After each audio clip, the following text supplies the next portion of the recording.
अस्सलामुअलैकुम। Maths views के साथ मोहम्मद अज़हर सिद्दीक हाज़िर खिदमत है। मैं पहले भी कह चुका हूँ माज़रत के साथ। आप आउट ऑफ लाहौर थोड़ा सा बच्चों के साथ रेस्ट में नॉर्दर्न एरियाज़ में कुंजराब वाली साइड पे उंजा, नारान और बाकी एरियाज़ को देखते हुए मैं मरी पहुँच चुका हूँ और बूरबन में इस वक्त स्टे किया हुआ। इश्यूज़ तो बहुत अहम है जो डिस्कस करने वाले हैं। चैनल सब्सक्राइब आप कर रहे हैं, बेल आइकॉन क्लिक कर देंगे तो उससे एडवांटेज है कि दरवाज़ा खुल जाएगा, घंटी बजेगी और आप तक का हर चीज़ आ जाएगा जी, नोटिफिकेशन आप तक पहुंच जाएगा और आप देख सकेंगे। जिन्होंने चैनल सब्सक्राइब कर लिया बहुत शुक्रिया के साथ जो मैं कहना चाहता हूँ या सुनना चाहते हैं चैनल सब्सक्राइब कर देंगे तो आसानी से हर चीज़ पहुंच जाएगी। कराची की सूरत हाल पे मैं कल डिटेल में जो डिज़ास्टर मैनेजमेंट का निज़ाम हमारे यहाँ लॉ तो बना है लेकिन वो याद रखिएगा वो नेशनल डिज़ास्टर मैनेजमेंट, ये बाद के हालात की बात है कि जो बाद के जब डिज़ास्टर आ जाए तो क्या हालात होने हैं। और उसने बड़ा अच्छा काम किया है। 18वीं तरमीम के बाद जो सत्यानाश और जो तबाही की है इस निज़ाम की, उसकी जिंदा मिसाल देख रहे हैं। एजुकेशन का निज़ाम आपके सामने मौजूद है, हेल्थ का निज़ाम आपने देख लिया। सुप्रीम कोर्ट में जब कोरोना वाली बात सामने आई तो हम सब ने देख लिया मामला क्या है। अभी आपके सामने ये मैं रख रहा हूँ suo motu review petition number 420 of 2019 in CP number 258 of 2017 NAB की तरफ से CMA रिपोर्ट दाखिल की है चेयरमैन नैब ने। साथ साथ क्या क्या लगा है, साथ तकरीब 40 सफ़ों का उन्होंने जिक्र किया हुआ इसके अंदर। CMA पहले लिखा है, फिर रिपोर्ट दाखिल की है नैब की तरफ से, फिर नैब के रूल्स प्रपोज ड्राफ्ट हैं, कॉपी ऑफ ऑर्डर जो है 37 से 39 पेजों तक है और एफिडेविट ऑफ फैक्ट से मौजूद है। ये रिपोर्ट आपके सामने पढ़ देता हूँ। Report on behalf of chairman national accountability bureau in pursuance of the order dated 23 July 2020 that the subject case is pending adjudication before the Honorable Court and fixed for hearing on 23 July. That on such date, the Honorable Court was pleased to pass an order. Mr. Amanullah Karnalian SC has pointed out that rules under Section 34 of the National Accountability Bureau Ordinance have still not been framed, and NAB is dealing with the issues through SOPs, Standard Operating Procedures. We know that SOPs are not substitute for the rules and the rules needed to be framed by the NAB. We expect that the rules shall be framed by the Chairman NAB in terms of Section 34 IBID at a fast pace, and by the next date the same shall be made available before the court. The order reproduced said that in compliance of the order dated 30 July, a report on behalf of the Chairman NAB is enclosed for kind perusal and determination of this Honorable Court. In view of the above, it is most respectfully prayed that the enclosed report may graciously be placed on the record of this Honorable Court in the interest of justice.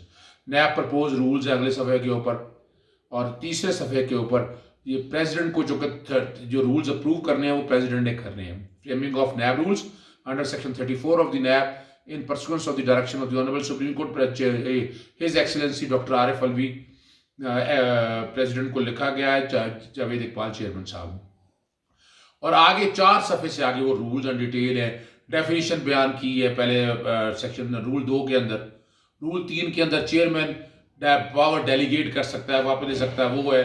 4 पे organisation and area of jurisdiction, the head of the chairman NAB ने उसके मुताबिक बात जिक्र की है। Executive board की power दी है। एग्जेक्टिव बोर्ड में जो चीज़ें समझने वाली बात है वो जरूरी है। Authorization, closure of inquiry, investigation, ये जिक्र है। अप्रूवल ऑफ रेफरेंस है।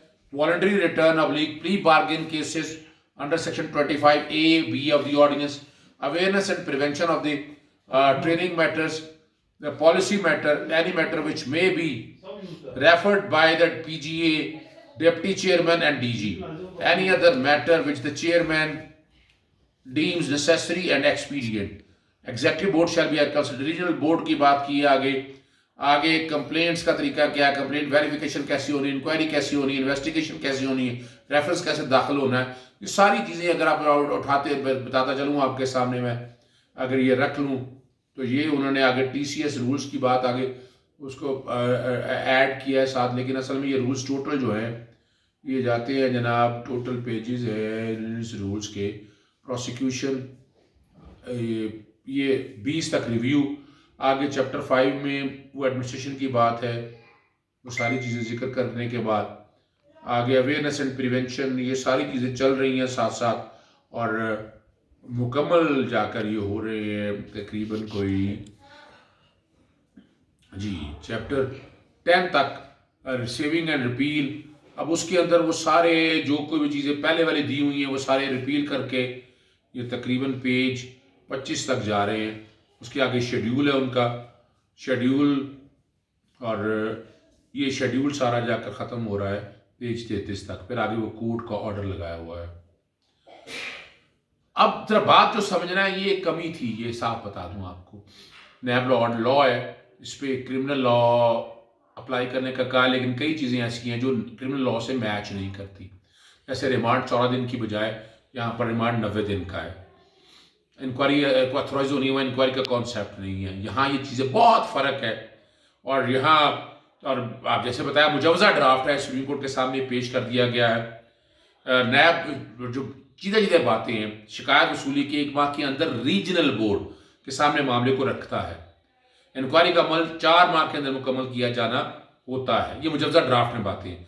चेयरमैन नैब को इख्तियार भी हासिल है कि इंक्वायरी की मुद्दत में मजीद 3 बार तोसीक कर सकते हैं। मुजवजा ड्राफ्ट है। नेर की तफ्शीशी 4 माह में तफ्सील मुकम्मल कर रीजनल बोर्ड के सामने। रीजनल बोर्ड होता है जो एरिया वाइज रीजन में है, जैसे कराची है, लाहौर है, रावलपिंडी है, मुल्तान है, सक्कर है, हैदराबाद है, ये सारे पेशावर में आ जाए, ये सारे रीजनल बोर्ड्स हैं जी। ज़रूरत के तहत मजात ऑर्डर की तहकीकात की मुद्दत को बढ़ा भी सकती है। तहकीकात का अमल मुकम्मल होने के बाद चेयरमैन नैब रेफरेंस दायर करने की मंजूरी देते हैं।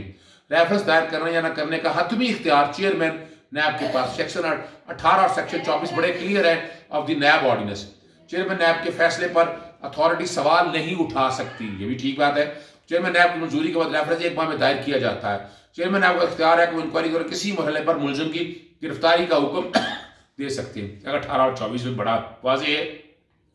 इंक्वायरी, इन्वेस्टिगेशन और रेफरेंस फाइल करने के बाद भी नैब वज़ारत दाखिला को कानूनी तकाज़े पूरे करने के बाद मुलजिम का नाम ECL डालने में सिफारिश कर सकता है। बैंक डिफॉल्ट की सूरत में रिकवरी करके 3% रकम फेडरल कंसोलिडेटेड फंड में जमा कराई जाती है। करप्शन के कमाए गए पैसे का 25% फेडरल कंसोलिडेटेड फंड में जमा करवाई जाती है। रिकवरी एंड ग्रांट्स रूल 2000 के तहत लूटी गई मुल्क की दौलत का 25% नैब को तकनीकी सप्लीमेंट्री ग्रांट की सूरत में दिया जाता है। ये मुजवजा ड्राफ्ट है जी। नैब में तकर्रियां सिलेक्शन बोर्ड के जरिए की जाती है। मुजवजा ड्राफ्ट में जो बात की गई है, मैं वो मुतल्लिका सेक्शन सारे देखे बता रहा हूँ। सिलेक्शन बोर्ड ग्रेड 21 के 3 नैब अफसरान पर मुश्तमिल होता है। यानी ऐसे नहीं होता है कि जिस तरह मुझको मर्जी रखती है, लेकिन तकर्रियां आज तक पहले जितनी भी की हैं मौजूदा दौर में तो हुई नहीं है। मौजूदा चेयरमैन ने तो की नहीं है, सारी पहले हुई है। नैब में काम करने का तजर्बा रखने वाले फर्द के लिए ग्रेड 17 के अफसर की जानब से करैक्टर सर्टिफिकेट जरूरी है। अवामी मुफाद के तहत मजात अथॉरिटी की मंजूरी का अफसरान का तबादला एक कैडर से दूसरे कैडर में हो सकता है। मुजवजा ड्राफ्ट है। अदालती कार्रवाई के दौरान फरीक मुकदमा ने एतराज उठाया कि नैब अपने अमूर SOPs के जरिए चला रहा है। ये वो जो जिक्र मैंने इसलिए करना चाह रहा हूँ कि ये क्यों कराया गया। ऑर्डर मैंने अमानुल्लाह करनानी साहब का आपके सामने पढ़ा, और सॉरी उनका जिक्र मैंने आपके सामने किया। अमानुल्लाह करनानी साहब का जिक्र है, साबका सदर है सुप्रीम कोर्ट बार एसोसिएशन के। अदालत हुक्म में कह चुकी, मैंने आपके सामने पढ़ा कि SOP रूल्स का मुतबादल हो नहीं सकते। अदालती हुक्म में नैब कवानीन की शिफ्ट 34 के तहत रूल्स बनाकर रिपोर्ट पेश करने की हदायत की गई थी। ये वो सारी चीज़ें हैं जो सामने रखी गई हैं। मैं कोशिश कर रहा हूँ कि टीम जो है ना, रूल्स के जो सुप्रीम कोर्ट की रिपोर्ट दाखिल की, चूँकि सफ़े बहुत ज़्यादा हैं, 42 सफ़े हैं, उनमें से जो जवाब दाखिल किया गया और प्रेसिडेंट का जो भेजा गया वो, और रूल्स का पहला सफ़ा और आखिरी सफ़ा साथ चलता रहे ताकि आसानी हो सके। मैं बाद में पहले भी कई दफ़ा कह चुका हूँ, अब ये rules, these rules can not override the provision of act. ये एक बेसिक प्रिंसिपल है हमारा इंटरप्रिटेशन ऑफ स्टैट्यूट में। हम अक्सर पढ़ते आ रहे हैं, हमारे लिए कोई नई चीज़ नहीं है, लेकिन हमारे लिए ये एक बेसिक प्रिंसिपल है जो जूरिस्प्रूडेंस का हमें पढ़ाया जाता है। तो 18 और 24 को सामने रख के गिरफ्तारी का बड़ा वाज़ेह तौर पर है, अपॉइंटमेंट का प्रोसीजर सारा कुछ दिया है, एक एक चीज़ कानून के अंदर मौजूद है। लेकिन होता क्या, मोड एंड मैनर, यानी रूल्स फराहम करते हैं कि तरीका कार, जिस तरीका कार के तहत इन सब चीज़ों को लेकर चलना होता है, वो तरीका कार फराहम किया जाता है, वो रूल्स फराहम करते हैं। यानी अगर किसी चीज़ को चलाना हो, एक्ट कहता है कि ये चीज़ इस तरीके से होनी है, उस तरीके से होनी है। अब उस तरीके में आगे जो प्रॉज एंड कॉन, मिसाल के तौर पर जैसे अभी इंक्वायरी की बात है, इनको इन्वेस्टिगेशन इंक्वायरी की ले लें आप, इंक्वायरी कंप्लेंट कैसे आती है। सेक्शन 18 में देखें 3 तरीकाकार दिए हैं, कंप्लेंट दाखिल होनी है, एक सुओ मोटो जुरिसडिक्शन है उनकी, और एक गवर्नमेंट कंप्लेंट दायर करती है। उस कंप्लेंट का प्रोसेस कैसे होना है, उनके SOPs में तो था, लेकिन ये रूल्स जब तरीकाकार बन गया कि इसके तहत होने, ये रूल्स में फर्ज करें कोई वायलेशन अगर होगी तो इससे मुलजिम ये मैं कहूँ कि बच जाएगा नहीं, ऐसा नहीं होगा। वो एट इरेगुलरिटी के तौर पर चीज़ें देखी जा सकेंगी। मुलजमान को इन्वेस्टिगेशन में थोड़ा बहुत फ़ायदा इस कॉन्टेक्स्ट में हो सकता है, या कोर्ट को थोड़ा सा रिलैक्स, लेकिन जहाँ तक जुर्म है, इन रूल से वो जुर्म अपनी जगह से ख़त्म नहीं हो सकेगा, वो जुर्म अपनी जगह पर मौजूद रहेगा।